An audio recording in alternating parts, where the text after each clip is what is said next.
Hello मेरे प्यारे बच्चों, आज हम लोग फिर से उपस्थित है अपना अगला वीडियो लेकर के। और आज हम लोग वही Bihar board 2023 model set chemistry का हम लोग क्वेश्चन पेपर जो मॉडल सेट आया है उसी का क्वेश्चन आंसर हम लोग कर रहे हैं। उसमें हम लोग अब तक 46 नंबर क्वेश्चन तक कर चुके हैं। सब छोटे बड़े क्वेश्चन हम लोगों ने किया हुआ है। अब उसके अंदर अगला जो क्वेश्चन है अपना 47 नंबर, ठीक है जी। अब 47 नंबर हम लोग करते हैं बाबू क्वेश्चन। उसके पहले आपको बता दूं ये आपका प्यारा सा चैनल केमिकल नगरी है और मैं आपका अनूप सर। अगर आपको मेरी वीडियो अच्छी लगती हो और आपको मजा आता हो पढ़ने में और आपके फायदे के लिए हो तो आप चैनल को सब्सक्राइब कर लीजिएगा। क्योंकि हम बाबू एग्जाम के आपको अभी 12th का एग्जाम होने वाला है। चलिए कुछ लोग अदर भी देख रहे होंगे 11th के बच्चे भी, उनके लिए भी बता दे बाबू। आगे हम लोग जब ये कंप्लीट हो जा रहा अपना इधर इन लोग का जो भी मॉडल सेट का जो भी इशू है वो कंप्लीट हो जाएगा। उसके बाद बाबू हम एग्जाम से संबंधित कुछ ऐसे क्वेश्चंस भी कराएंगे जो एग्जाम में रेगुलर आते रहते हैं। जैसे मान लीजिए कि केमिकल काइनेटिक्स का फर्स्ट ऑर्डर, जीरो ऑर्डर, इसके अंदर तो ये करेगा लेकिन वहां भी हम लोग फुल एक्सप्लेनेशन के साथ करेंगे। ऑर्गेनिक में कुछ कुछ क्वेश्चंस को टच करेंगे और पूरा समझा के आपको वीडियो में ही हम याद करा देंगे, ठीक है। ये मेरा फुल गारंटी है। तो इसीलिए आप लोग चैनल को सब्सक्राइब कर लीजिएगा और बेल आइकन जो ये बटन होता है उसको भी क्लिक कर लेंगे कि जब भी हम वीडियो डालें तो आपके पास उसका मैसेज चला जाए, जो आपको इजिली वो देख सके उस वीडियो को। और जुड़े रहिएगा बाबू, चूंकि हम हर रोज वीडियो डालेंगे। बाय द वे कभी किसी कारणवश एक दिन छूट जाता है, बट मेरी पूरी तरह से कोशिश रहेगी कि मिनिमम एक दिन में एक वीडियो हम जरूर अपलोड कर दे, ठीक है। तो बाकी अगर यहां तक के क्वेश्चन अगर आप नहीं देखे हैं तो पीछे जाकर के उन सारे क्वेश्चनों को आप देख सकते हैं और बहुत आनंद आएगा बाबू। आपको समझ में आ जाएगा कि हाँ एक्चुअली में ये केमिस्ट्री कितनी आसान है, ठीक है ना। क्योंकि चीजें देखिए, वो चीजें हमको डिफिकल्ट लगती है जब समझ में नहीं आती है, अगर समझ में आने लगे तो आसान हो जाती है। सिंपल सी बात है। जो चीजें अब कोई कहता है मेरा ये फेवरेट है, मेरा वो फेवरेट है, इसका क्या मतलब है? वो चीजें हमको समझ में आता है। जैसे लाइक दैट, अगर आप दो पर्सन से मिलते हो, ठीक है, तो जिसको आप पसंद करते हो उससे मिलना चाहते हो और उसकी बात को सुनना भी चाहते हो और समझ भी जाते हो, है कि नहीं है। अब जिससे नहीं लाइक करते हो, जिससे आपको किसी बात को लेकर के मिसअंडरस्टैंडिंग है, तो उसके किसी बात को आप नहीं सुनोगे और आप उससे अलग हटके रहते हो। बस वही सब्जेक्ट का मैटर है बाबू। अगर आपको ये समझ में आने लगेगा तो आप इसमें इंटरेस्टेड हो जाइएगा। सब्जेक्ट ना कोई इजी होता है ना कोई डिफिकल्ट होता है, डिपेंड करता है आपके इंटरेस्ट पे। अगर आप इंटरेस्टेड और इंटरेस्ट डिपेंड करता है आपके समझ पे। जो चीजें समझ में आने लगेंगी, बहुत सारे होते हैं कि बच्चे होते हैं कि किसी के लाइफ में कोई चीजें, कोई सब्जेक्ट से कोई चीजें बहुत इंटरेस्टिंग मिल जाता है, वो समझ में आ जाता है, तो फिर उसके चलते बाकी जो ना समझने वाली चीजें वो भी बच्चा धीरे धीरे उससे इसको मतलब वो तैयार कर लेता है और फिर उसका वो फेवरेट सब्जेक्ट बन जाता है। तो ये रहा फेवरेट और मतलब लाइक और डिसलाइक करने का रीजन। तो इससे हम लोग परे हट के बाबू इस चीजों को पूरी तरह से लाइटली लेते हैं। बहुत इसको ये नहीं कह रहे बहुत हैवी लेकर के पढ़ो केमिस्ट्री को, बहुत ईजी है बाबू। ये केमिस्ट्री से ईजी कुछ भी नहीं है। आपको भले ये बात मजाक लगे, जोक लगे, बट इससे कोई इजी नहीं है। अब हम क्यों कह रहे हैं, आपको धीरे धीरे सारी बातें क्लियर हो जाएंगी, इसीलिए कह रहे हैं कि आप इस चैनल से जुड़े रहें। हम लोग बाबू स्टार्ट करते हैं अपना नेक्स्ट क्वेश्चन। ये रहा आपका 47 नंबर। दे रहा है कि रेक्टिफाइड एस्प्रिट कंटेन परिशोधित एस्प्रिट में रहता है। देखिए परिशोधित मतलब जो एक्चुअली बनाया गया है कि नहीं। जो प्योर जो एस्प्रिट एक्चुअली अल्कोहल होता है। एस्प्रिट जो होता है वो क्या होता है? अल्कोहल होता है, ठीक है। नाम भी सुने होंगे एस्प्रिट, अल्कोहल, वही चीज होता है। कहने मतलब क्या है कि रेक्टिफायर मतलब जो नया नया बना रहता है अल्कोहल, उसके अंदर में क्या कंटेन, रेक्टिफायर एस्प्रिट कंटेन मतलब जो एकदम जो ओरिजिनल अल्कोहल होता है उसके अंदर क्या कंटेन रहता है। तो इतना डेफिनेटली पता है बाबू कि अल्कोहल भी आता है, अल्कोहल रबे करेगा। एस्प्रिट का याद रखिएगा, एस्प्रिट क्या होता है? अल्कोहल होता है। क्या होता है? ये OH होगा ही होगा इसके अंदर में, मतलब अल्कोहल होगा, ठीक है, अल्कोहल होता है। और रेक्टिफायर मतलब जो नया नया बना रहता है। तो आपको एक एग्जांपल हम बताते हैं बाबू। आप पढ़े होंगे इसमें सॉल्यूशन चैप्टर में एजियोट्रॉपिक मिक्सचर, ठीक है ना। एजियोट्रॉपिक मिक्सचर आप जब पढ़े होंगे तो वहां पे सर आपको बताए होंगे कि जो अल्कोहल होता है, जैसे कुछ ऐसे सॉल्यूशन होते हैं बाबू, ठीक है, उसमें होते तो एक्चुअली में मिक्सचर है, वो माने सॉल्यूशन है, लेकिन वो बिहेव करते हैं जस्ट लाइक ए प्योर मतलब एकदम शुद्ध जैसा बिहेव करते हैं। मतलब कि वो अपना जो अंदर की कमियां वो दिखाता नहीं है, वो मिल के एक नया रूप, जैसे मान लो बाबू कि वही एजियोट्रॉपिक मिक्सर के बारे में वही कहा गया है कि दो अलग अलग तरह के मतलब अलग अलग बॉइलिंग पॉइंट वाले कोई लिक्विड हैं, दोनों को मिला दिया गया, अब मिला करके दोनों एक ही बॉइलिंग पॉइंट पे वो बॉयल होने लगे, तो उसको एजियोट्रॉपिक। नहीं समझ में आया चीजें, आपको समझाते हैं क्या है। जैसे मान लीजिए कि एक कंटेनर है बाबू, इस कंटेनर में हमने वाटर ले लिया, ठीक है, और वाटर ले लिया, इसमें हमने क्या ले लिया, वाटर ले लिया, वाटर बोले तो जल, जल बोले तो पानी, H2O ले लिया, ठीक है। इसके बाद इसमें हमने ले लिया एल्कोहल, ठीक है, तो एल्कोहल ले लेते हैं हम, इथेनॉल CH2OH ले लेते हैं, ठीक है। अब देखिए, अब इसका जो बॉइलिंग पॉइंट होता है वो 80 डिग्री सेल्सियस होता है। इट मीन्स 80 डिग्री, जैसे इसको गर्म करेंगे, इसका टेम्परेचर जैसे 80 डिग्री सेल्सियस होगा, इस ससुरा पूरा अल्कोहल उड़ के बाहर निकल जाएगा। क्लियर है। वाटर का बॉइलिंग पॉइंट कितना होता है 100, मतलब 100 पे जाएगा तब जाकर के क्या उड़ेगा, वाटर, और 80 पे पूरा क्या हो जाएगा, अल्कोहल उड़ जाएगा। अल्कोहल उड़ने के बाद में जब पूरी तरह से अल्कोहल उड़ जाएगा तब जाके कौन उड़ना शुरू करेगा, तब जाके वो आपका वाटर वेपोराइज होगा। क्या लेगा, बात ये है। अब दिक्कत यहां ये है बाबू कि ये हमने क्यों बताया, इसलिए बताया कि दो मिक्सचर है, सॉरी दो कंपोनेंट है, दो कंपोनेंट मिलके एक सॉल्यूशन बनाए हुए हैं। इस सॉल्यूशन को जब हम गर्म किए तो अलग अलग बॉयल किए तो अलग अलग टेम्परेचर पे, ये 80 डिग्री पे निकल गया, वाटर 100 पे निकलेगा। समझ में आ रहा है ना। अब सोचिए बाबू कि एक ऐसा सॉल्यूशन बनाते हैं हम यहाँ पे, ठीक है, एक ऐसा सॉल्यूशन बनाते हैं कि बनाने के बाद में दोनों एक ही बॉइलिंग टेम्परेचर पे क्या करिए, दोनों एक ही, मतलब कोई एक टेम्परेचर आ जाए। जैसे मान लीजिए ना 80 ना 100, ये 98 पे ये उबलने लगे, 110 पे, 90 पे, लेकिन दोनों एक साथ, अल्कोहल पहले नहीं, वाटर पहले नहीं। यहाँ पे क्या हो रहा है, पहले अल्कोहल उड़ जा रहा है, वाटर उसी में रह रहा है। लेकिन अब ऐसा सॉल्यूशन बनाना है कि दोनों एक साथ उड़े। इसको अपन क्या कहते हैं, एजियोट्रॉपिक मिक्सचर कहते हैं। क्या कहते हैं, एजियोट्रॉपिक मिक्सचर। तो आई थिंक अब आपको आसान हो गया होगा डिफाइन करने में बाबू, ठीक है ना, कि ऐसा मिक्सचर, ऐसा सॉल्यूशन, ऐसा सॉल्यूशन जो एक निश्चित ताप पर, आइडियल सॉल्यूशन की तरह, या कह सकते हैं निश्चित ताप पर शुद्ध द्रव की तरह एक ही टेम्परेचर पर, सॉरी तो बोल ही दिए ना, एक ऐसा विलयन जो निश्चित ताप पर शुद्ध विलयन की तरह उबले, बॉयल हो या वेपोराइज्ड हो, उसको अपन क्या बोलेंगे, एजियोट्रॉपिक मिक्सचर। ठीक है। अब आते हैं इसका एक एग्जांपल, सर वहां पे आपको लिखवाए होंगे एक अल्कोहल का, जैसे कि इसमें 95 कभी 95.5 भी लिखा रहता है, 95 मतलब आप दोनों ले सकते हैं, ठीक है, परसेंट इथेनॉल होता है। क्या होता है, इथेनॉल, प्लस 4.5 वाटर होता है। इस वाले को अपन एजियोट्रॉपिक मिक्सचर कहते हैं, ठीक है ना। और ये एजियोट्रॉपिक मिक्सचर होता है।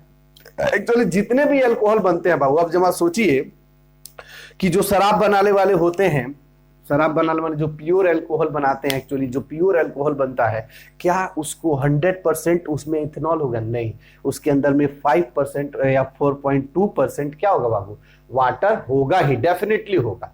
सही है ना, उसमें 4.5% वाटर डेफिनेटली होगा। और उसी सॉल्यूशन को हम लोग कहते हैं एजियोट्रॉपिक, क्योंकि शुद्ध है भाई, इसको शुद्धि मानो, है कि नहीं है, क्योंकि ये दोनों अब कैसे बिहेव कर रहे हैं, एक शुद्ध द्रव की तरह बिहेव करने लगेंगे, है कि नहीं, शुद्ध लिक्विड की तरह, प्योर लिक्विड की तरह बिहेव करने लगेंगे। तो इसीलिए अपन इसको क्या बोलते हैं, एजियोट्रॉपिक। और आई थिंक आपको आंसर मिल गया होगा कि रेक्टिफाइड स्पिरिट के अंदर में बाबू कितने परसेंट अल्कोहल होते हैं, तो 95.5%। ये क्वेश्चन यहीं से उठा के दिया हुआ है, एक एग्जाम्पल डायरेक्ट आपको दे दिया यहाँ पे, ठीक है, मतलब वो चैप्टर सॉल्यूशन चैप्टर का ही है, ठीक है ना, वो उसमें से एक एग्जांपल उठा के आपको दे दिया। तो आई थिंक ये बातें आपको क्लियर हो गई होंगी। अब हम लोग बढ़ते हैं बाबू अपना नेक्स्ट क्वेश्चन, और नेक्स्ट क्वेश्चन है आपका 48। ये रहा हम लोग का बाबू 48 नंबर क्वेश्चन दिया है, the general formula of aldehyde and ketone is. Aldehyde तथा कीटोन का सामान्य सूत्र है। देखिए इस तरह के क्वेश्चन अगर आपको याद है तो टिक कर लीजिएगा, ठीक है, आसान होता है। आई थिंक याद होगा अगर आप लोग को, तो आंसर इसका बी जाएगा। लेकिन हम आपको इसका एक तरीका बताते हैं कि अगर भूल जा रहे हैं एग्जाम में, चूंकि एग्जाम के समय आप उसमें डिप्रेशन हो जाते हैं, भूल जाते हैं, तो एक मेरी बात याद रखिएगा। और ये इस टाइप के क्वेश्चन कोई भी जनरल फॉर्मूला पूछ देता है, चाहे अल्कोहल पूछ देता है, चाहे एल्डिहाइड पूछ देता है, चाहे कीटोन पूछ देता है, कार्बोक्सिलिक एसिड पूछ देता है, एस्टर पूछ देता है, एल्केन, एल्कीन, एवरीथिंग, एल्काइन, कुछ भी पूछ दे, ठीक है ना, बड़े आसानी से सॉल्व कर सकते हैं। कैसे? देखिए, जैसे मान लीजिए अगर आपको कह दिया बाबू कि एल्डिहाइड और कीटोन, तो एक काम करिए, कितने भी कार्बन ले लीजिए, 1 2 3 जितना मन करे, छोटा ही लीजिए, ज्यादा आसान रहेगा आपको, 2 या 3 कार्बन ले लीजिए, ठीक है ना, 3 कार्बन का एल्डिहाइड बना लीजिए। तो आई थिंक 3 कार्बन का एल्डिहाइड यही बनेगा, यही एल्डिहाइड का फॉर्मूला है। 1 2 3 कार्बन है, हो गया आपका। अब एल्डिहाइड का बना रहे हैं, कीटोन का बाद में आपको बना के दिखाते हैं, दोनों सिमिलर होता है एक्चुअली। चलो, तो इसमें क्या करते हैं, सी हम काउंट कर लेते हैं, कितने सी है, 1 2 3 है, तो 3 लिख दीजिए। ऐसे होगा बाबू, CS3 CS2, यही आएगा फॉर्मूला, ठीक है। अब H को काउंट कर लेते हैं, कितना हो जाएगा, 3 2 5 और 1 6, तो ये हो जाएगा। कितने ऑक्सीजन है, 1 है। ये मेरा इसका फॉर्मूला बना। अब जरा सोचिए कि इसको हम N मान लेते हैं, किसको, इस 3 को अगर N मान लेते हैं तो इसको हम क्या लिखेंगे, 2N लिखेंगे, हम राइट, क्लियर है। और ऑक्सीजन का कोई मतलब कोई यहाँ पे कोई ये एक ही डिजिट है, तो एज इट इज उसको रख लेंगे। तो आई थिंक फॉर्मूला क्या बनेगा, CN और इसका H का 2N और O, ये आ गया आपका एल्डिहाइड का जनरल फॉर्मूला। किसी का भी निकाल सकते हैं बाबू, ये किसी का भी निकाल सकते हैं। ये आपको कहने का मतलब मेरा ये नहीं है कि आप इसी बनाइए, अगर आपको याद है तो बहुत आसान है, बना दीजिए, लेकिन भूल जाते हैं उस समय आपको कैसे याद करनी है चीजें, वो हम बता रहे हैं। जैसे कभी कभी मिस्टेक भी हो जाता है, ये होगा कि ये होगा, ये होगा कि इसको याद किए थे, उसको याद किए थे। गलती करने से बेहतर है 2 सेकंड लगा चेक कर लो। अब जैसे कीटोन का ही देख लो, CS3 C डबल बॉन्ड, हम बोले क्या 3 कार्बन, बाबू आप फ्री हैं, जितना ले लीजिए। अब कीटोन तो भैया 3 से नीचे तो आप बना नहीं सकते हैं, 4 बना सकते हैं, 5, लेकिन 2 का कीटोन नहीं बन सकता है। जो कीटोन तब बन सकता है जब डबल बॉन्ड ऑक्सीजन उस कार्बन से जुड़ा हो, 2 इधर 1 कार्बन और इधर कार्बन से जुड़ा हो तब। तो यहाँ भी कार्बन बोलिए कितने, 1 2 3 3 कार्बन। हाइड्रोजन कितने हैं, 3 और 3 6 और 1 ऑक्सीजन, ये आया I think, sorry 3। I think जैसा ये है वैसा ही ये है, इसमें बैठाएंगे बाबू। तो इसको अगर हम N मान लेते हैं तो इसको क्या करना पड़ेगा, 2N। अरे 2N मतलब 3 दूना 6 नहीं हो जाएगा, ठीक है। तो अपन क्या बैठा ले, तो CNH 2N और O, ये इसका जनरल फॉर्मूला हो गया। किसी का भी आप आराम से निकाल सकते हैं, ठीक है ना, रटना नहीं पड़ेगा आपको। तो इस तरह से आंसर आपको याद भी था और हमने एक थोड़ा ट्रिक भी बता दिया।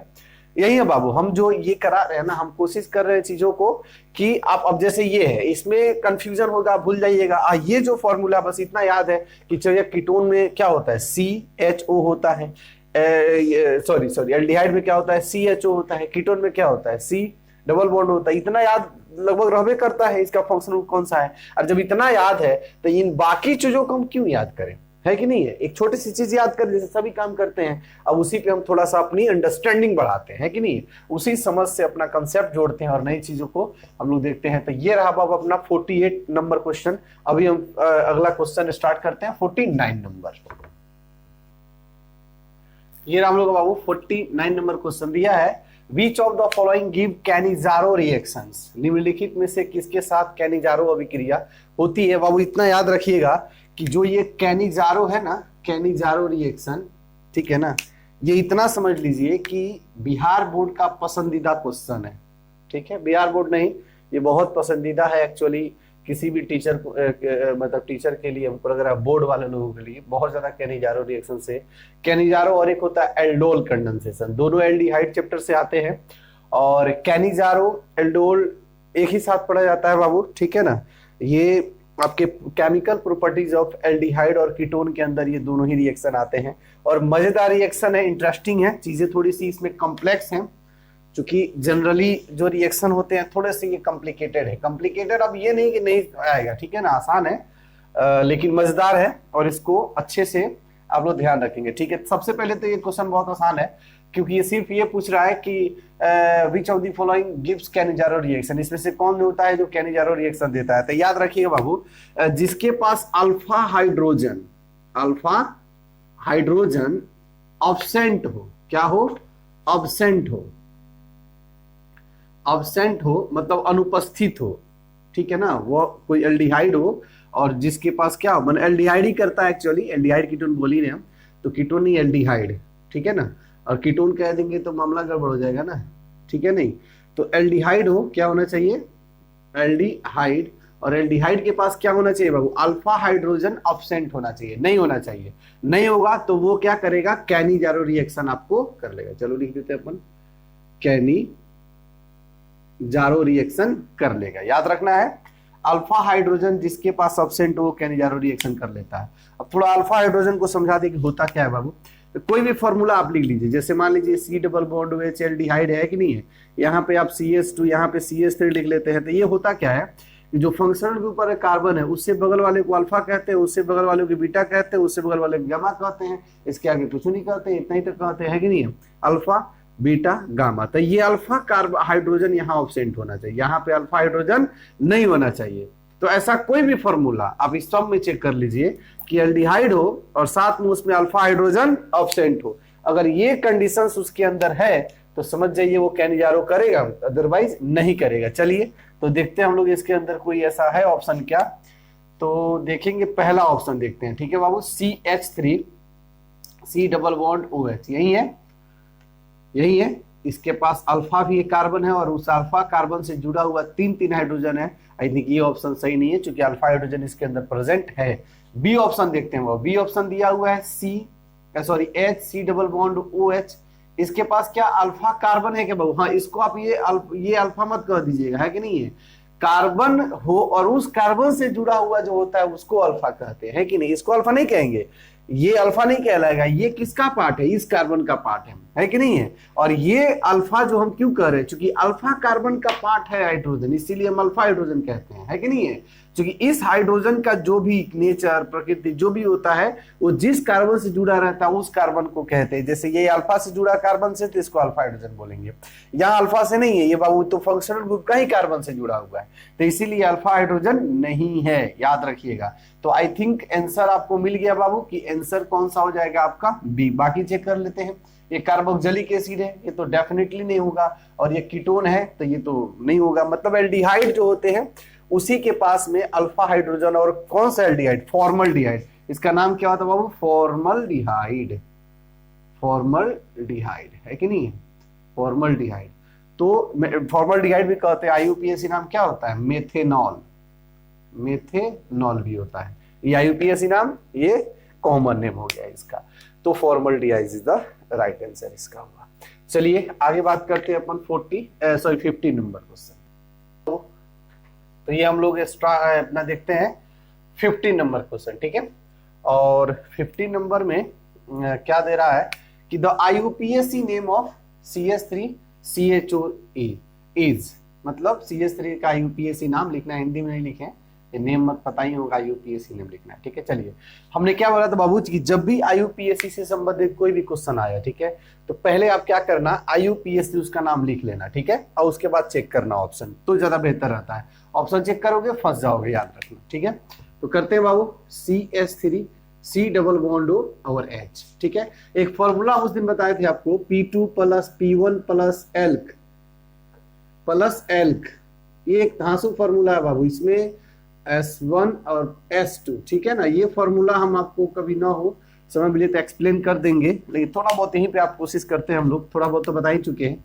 ये होता है बाबू सब्स्टिट्यूएंट, सब्स्टिट्यूएंट मतलब जो ब्रांच होते हैं ना जुड़े हुए, उसका नाम हम लोग इससे लिखते हैं। P1 का मतलब होता है साइक्लिक, साइक्लो, अगर साइकिल होगे तो लिखेंगे, नहीं तो नहीं छोड़ेंगे। एल्क, एल्क का मतलब होता है एक कार्बन को लिखते हैं मेथ, 2 कार्बन को लिखते हैं एथ, 3 कार्बन को लिखते हैं प्रोप, और 4 कार्बन को लिखते हैं ब्यूट, 5 कार्बन को लिखते हैं पेंट, एक्सेट्रा एक्सेट्रा, ठीक है। पेंट मतलब पेंट, हेक्स, इस तरह से हो जाएगा आगे तक। आगे बात करते हैं बाबू S1 का, अगर सिंगल बॉन्ड है तो लिखते हैं, पेन चेंज कर लेता हूं, अगर सिंगल बॉन्ड है तो लिखेंगे ANE, डबल बॉन्ड है तो लिखेंगे ENE, और ट्रिपल बॉन्ड है तो लिखेंगे YNE। किसके बीच बाबू, कार्बन कार्बन के बीच कौन सा होना चाहिए, डबल हो तो ENE, ट्रिपल हो तो YNE, और सिंगल हो तो ANE लिखते हैं। और S2 होता है बाबू main functional group, main functional group जो उसका मेन होता है कि नहीं है, अगर उसके पास एक हो फंक्शनल ग्रुप तो वही मेन होता है, ये दोनों ही फंक्शनल ग्रुप होते हैं, है कि नहीं है। अब इसमें क्या आपको ट्रिक बता देते हैं, जैसे मान लीजिए बाबू कि ऑक्सीजन जिसमें ज्यादा होता है, ठीक है ना, ये ठीक है, बहुत जगह काम नहीं करेगा, फेल कर जाता है, बट बोल देते हैं। ऑक्सीजन जिसके पास ज्यादा हो, ठीक है, वो मेन में चला जाता है, ठीक है। जैसे मान लीजिए OH है और NH2 है, तो इसमें मेन कौन हो जाएगा, OH हो जाएगा। ये क्या हो जाएगा, साइड, तो इसका नाम यहाँ लिखेंगे और इसका नाम अंत में लिखेंगे, ठीक है। ये थोड़ा सा ट्रिक बाबू अभी बोल रहे हैं, ट्रिक है, हर जगह काम नहीं करेगा, लेकिन हाँ कुछ जगह काम आपका कर जाता है। चलिए यहाँ पे देखते हैं बाबू, तो ये रहा आपका फंक्शनल ग्रुप पूरा एल्डिहाइड, है कि नहीं, एल्डिहाइड ग्रुप का होता है फंक्शनल ग्रुप। इसका S2 नेम होता है Al, क्लियर है। और ये होता है इसका कार्बन, लॉन्गेस्ट कार्बन चेन हो गया, क्लियर है। अब लॉन्गेस्ट कार्बन सिलेक्ट कर लिए, फंक्शनल ग्रुप सिलेक्ट कर लिए, इसको हम लोग क्या कहेंगे, S2 कहते हैं, इसको S2 कहते हैं, ठीक है। S2 का नाम Al होता है, इसीलिए ज्यादा क्लियर रहेगा। इसको हम लोग S2 कहते हैं और इस S2 का नाम Al होता है। बहुत बढ़िया, ये हो गया। इसका नंबरिंग करेंगे बाबू 1 2, ऐसे 2 है तो ज्यादा ये नहीं है, क्लियर कर लिए हम, जो रूल है उसको आपको बता रहे हैं। इसके बाद वो नंबरिंग करने के बाद अपन क्या करते हैं, नाम इस फॉर्मूला की सहायता से इसका नाम लिखते हैं। तो इसमें कोई सब्स्टिट्यूएंट नहीं है, माने इससे कोई जुड़ा हुआ ब्रांच नहीं है, एक फंक्शनल ग्रुप है और कार्बन चेन है, पेरेंट कार्बन चेन है, बस। साइक्लिक भी नहीं है। साइक्लिक का मीनिंग ये है बाबू, जैसे मान लीजिए ऐसा रहता है ना, जैसे बेंजीन रहता है, चाहे कोई साइक्लिक कंपाउंड है इस तरह का, तो साइक्लिक कहलाता। तो साइक्लिक भी नहीं है, तो इसको नहीं लिखेंगे, इसको नहीं लिखेंगे। अब आते हैं एल्क। एल्क बोले तो नंबर ऑफ कार्बन, कितने कार्बन है बाबू यहाँ पे, 1 और 2, कितने हैं, 1 और 2। तो 2 कार्बन के लिए अपन क्या लिखते हैं, ईथ लिखते हैं, तो हम लोग यहाँ लिख लेते हैं ईथ, क्लियर है।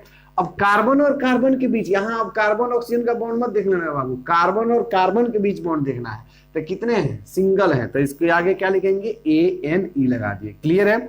इसके बाद बाबू क्या लिखेंगे हम लोग, S1 कंप्लीट, S2 लिखेंगे। S2 में कौन है, S2 में कौन है, Al है, तो Al, E और A दोनों वोवेल वर्ड शब्द है, वर्ड है, इसीलिए हम लोग E को हटा देते हैं बाबू। ये इंग्लिश का लफड़ा है कि जब भी हम नया किसी वर्ड को बनाते हैं तो उसमें वोवेल वर्ड को एक साथ नहीं रखते हैं। अब अपने इंग्लिश वाले सर से सलटते रहना। तो क्या हो जाएगा इसका नाम बाबू, इथेनॉल। अब जरा चेक कर लीजिए ऑप्शन, एसिटल्डिहाइड। हाँ, ये एसिटल्डिहाइड के बारे में बात करें बाबू, तो ये एसिटल्डिहाइड सही है इसका नाम, बट कॉमन नेम है। Acetaldehyde is the common name of CH3CHO। तो ये कॉमन तो पूछ नहीं रहा, क्या पूछ रहा है, IUPAC पूछ रहा है, तो IUPAC नाम इसका क्या हो जाएगा, इथेनॉल हो जाएगा, क्लियर है। तो याद रखना ये भी सही है बाबू, बट IUPAC पूछ रहा है इसीलिए ये सही है, कॉमन पूछता तो ये सही रहता, क्लियर है। तो ये रहा हम लोग का 50 नंबर क्वेश्चन। अभी स्टार्ट करते हैं अपन 51। ये रहा अपना बाबू 51 नंबर क्वेश्चन, बहुत आसान क्वेश्चन है ये। The functional group of carboxylic acid is, तो कार्बोक्सिलिक एसिड का फंक्शनल ग्रुप कौन होता है, ये होता है। बाकी सब के बारे में बता दें हम, ये है कीटोन का फंक्शनल ग्रुप, कीटोन का, ये है एल्डिहाइड का, और ये है इथर का, और बाकी तो आपको पता ही कार्बोक्सिलिक एसिड का। तो बहुत सिंपल है, इसको याद ही करना पड़ेगा, कोई लॉजिक नहीं है, ठीक है। तो लिखते हैं हम लोग अगला 52 नंबर क्वेश्चन। बुरी पड़े तेरा हम लोग बाबू 52 नंबर क्वेश्चन दिया हुआ है, with which of the following carboxylic acid exhibit functional group isomerism. Functional isomerism निम्नलिखित में किसके साथ मोनोकार्बोक्सिलिक अम्ल, मोनोकार्बोक्सिलिक अम्ल क्रियाशील समवायता प्रदर्शित करता है। फंक्शनल ग्रुप आइसोमेरिज्म, आइसोमेरिज्म है क्या बाबू, तो कहने का मतलब आइसोमेरिज्म हम लोग को बनाने की आवश्यकता क्यों पड़ी, क्योंकि बहुत सारे मॉलिक्यूल्स होते हैं बाबू जो एक ही, जैसे कोई उसका एक स्ट्रक्चर है, उस एक स्ट्रक्चर से सारे प्रॉपर्टीज को हम नहीं समझ सकते हैं, ठीक है। तो उसके हम आइसोमेरिज्म को बनाते हैं। जैसे मान लीजिए कि अभी हम यहाँ पढ़ा रहे हैं, ठीक है, आप हमको देख रहे हैं, तो देख रहे हैं तो सिर्फ ये जान रहे हैं कि ये अनूप सर है और ये केमिस्ट्री पढ़ाते हैं, बस खत्म। और तो नहीं जानते होंगे ना कि हम कहाँ से बिलोंग करते हैं, हम क्या क्रिकेट खेलते हैं कि फुटबॉल खेलते हैं, कि कैसे हम क्या नाम है, कैसे दौड़ते हैं, नहीं, कि मतलब ये सारी प्रॉपर्टीज आप नहीं जानते हैं। अगर हमको आपको देखना पड़ेगा कि हाँ हम क्या ये प्लेयर हैं, मतलब क्रिकेट प्लेयर है कि फुटबॉल प्लेयर, तो फिर हमको आपको कैसा देखना पड़ेगा, एक प्लेयर के फॉर्म में देखना पड़ेगा। उसके लिए आपको जाना पड़ेगा, हम जब खेलते हैं फील्ड में तो वहां जाना पड़ेगा, ठीक है। अगर मान लीजिए आप हमको टीचर एज ए टीचर देखना चाहते हैं तो फिर यहाँ देखना पड़ेगा कि चलो पढ़ा रहे थे टीचर है। तो उसी तरह से अगर मान लीजिए आप देखना चाहते हैं कि हम बाइक कैसे चलाते हैं, तो आप हमको उस तरह से देखना पड़ेगा कि एक कोई बाइकर है, वो बाइक चला रहा है, नहीं समझे। तो हमारी अगर सारी प्रॉपर्टीज को, मेरी सारी कैरेक्टर को आप जानना चाहते हैं तो हमारी सारी रूप को देखना पड़ेगा। ऑब्वियसली बाबू अभी टीचर हैं तो इस रूप में हैं, खेलते होंगे तो कुछ और रूप में पूरा यूनिफॉर्म चेंज होता होगा, नहीं तो ऑब्वियसली आपको उस फॉर्म में देखना पड़ेगा हमको, हमारी पूरी प्रॉपर्टीज को जानने के लिए।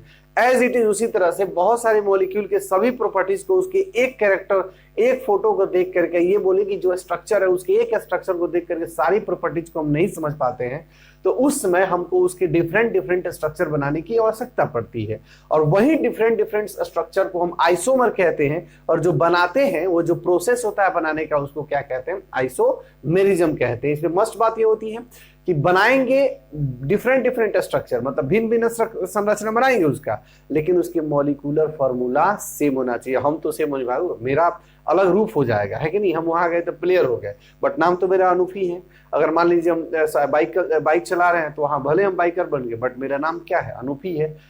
क्लियर है। तो उसी तरह से हमारा वो रोल बदल रहा है कि नहीं है, जो अभी स्ट्रक्चर है वो चेंज हो रहा है, नाम मेरा है वही। उसी तरह से किसी मॉलिक्यूल के डिफरेंट स्ट्रक्चर बनाएंगे आप, लेकिन उसका मॉलिक्यूलर फॉर्मूला चेंज नहीं करेंगे, बस उसी को हम कहते हैं आइसोमेरिज्म। ठीक है। अब जरा आते हैं क्वेश्चन पे। दिया हुआ है कि carboxylic acid exhibit functional group isomerism.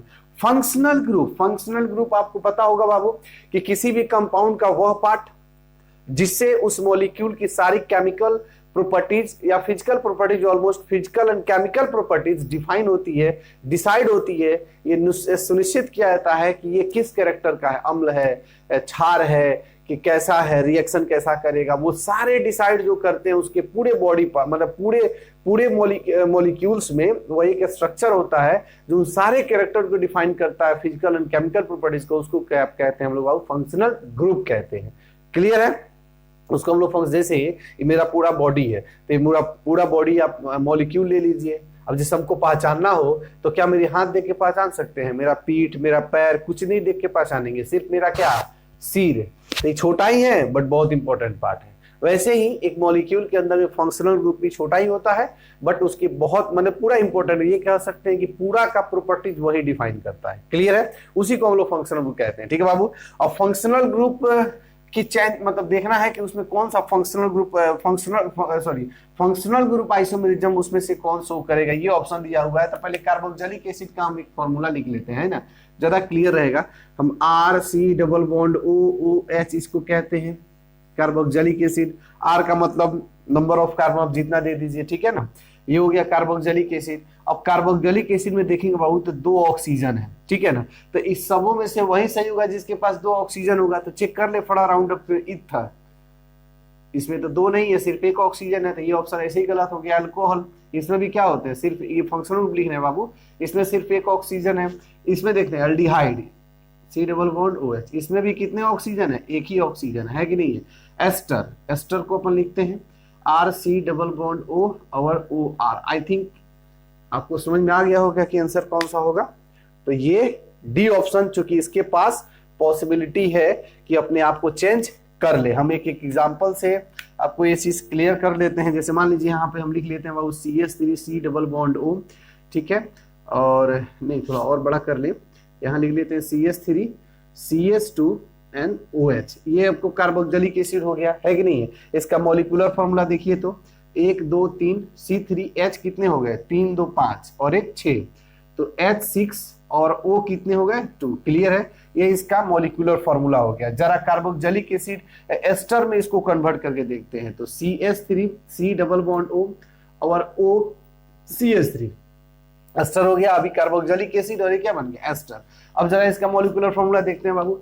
तो C3 1 2 3 और ऑक्सीजन 3 6 हो गया, और इसके बाद ऑक्सीजन कितने आ गए, 2। तो आई थिंक मॉलिक्यूलर फॉर्मूला दोनों का देख सकते हैं आप, सिमिलर है, दोनों का मॉलिक्यूलर फॉर्मूला सिमिलर है, बट ये कार्बोक्सिलिक एसिड और ये एस्टर। चेंज किसमें है बाबू, फंक्शनल ग्रुप में। ये कार्बोक्सिलिक एसिड और ये क्या है, एस्टर। तो इसीलिए हम लोग ये कह सकते हैं कि कार्बोक्सिलिक एसिड का फंक्शनल ग्रुप आइसोमेरिज्म कौन होगा, तो एस्टर होगा। तो आपका ये आंसर पूरा डिटेल के साथ। तो ठीक है बाबू, आज हम लोग 52 तक रहने देते हैं और नेक्स्ट वीडियो हम लोग चलेंगे 53। अब आपका ये बहुत कम ही इसमें क्वेश्चन बचा हुआ है, इसके बाद सब्जेक्टिव अपन करेंगे और हम लोग का अभी 1 मंथ है, मतलब 1 मंथ आपका आराम से है एग्जाम का। अब उस समय तक सारे मॉडल सेट और साथ में लास्ट समय बाबू हम इसको थोड़ा इसलिए इधर आपको आपके लिए कर रहे हैं कि थोड़ा छोटा छोटा लेके चल रहे हैं कि चीजें आपको बहुत बर्डन ना पड़े, लोड ना पड़े और थोड़ा थोड़ा चीजें करके आप तैयार करते चले। ठीक है, बस इतना ध्यान रखिए, जो वीडियो आप देख ले रहे हैं उसको हफ्ता में कोशिश करिए एक बार फिर से रिपीट करके देख ही ले बाबू। ठीक है ना, उससे क्या रहेगा कि आपकी चीजें रिवीजन होते रहेंगी और आप ये पढ़ भी रहे होंगे तो आपको ये क्लियर कट समझ में आ रहा होगा कि ये क्वेश्चन रिपीट कैसे करते हैं। जैसे अगर हम फंक्शनल ग्रुप अगर यहाँ पे पहले आपको समझाए हैं, ठीक है ना, उसी से रिलेटेड 3 क्वेश्चंस आ गए। ठीक है ना, तो ऐसे ही होता है, अगर चीजें अच्छे से समझते हैं तो उससे रिलेटेड क्वेश्चन जितने भी आसपास के रहते हैं वो सारे आपके इजिली सॉल्व हो जाएंगे। तो ठीक है, मिलते हैं फिर अपन नेक्स्ट वीडियो में और आप लोग अच्छे से रहिए, मस्त रहिए, पढ़ते रहिए, एनर्जेटिक रहिए, पॉजिटिव थॉट रखिए बाबू एग्जाम के लिए। एग्जाम बहुत आसान होने वाले हैं आपके अगर आप अच्छे से तैयारी करते हैं, एक भी क्वेश्चन नहीं छूटेगा, ये मेरी पूरी गारंटी है। इसीलिए अगर आपको ये वीडियो अच्छी लगती हो तो आप इसको सब्सक्राइब भी कर लें और साथ में कोई फ्रेंड हो उसको भी शेयर करें और बाकी एंजॉय करते रहिए, मस्त रहिए।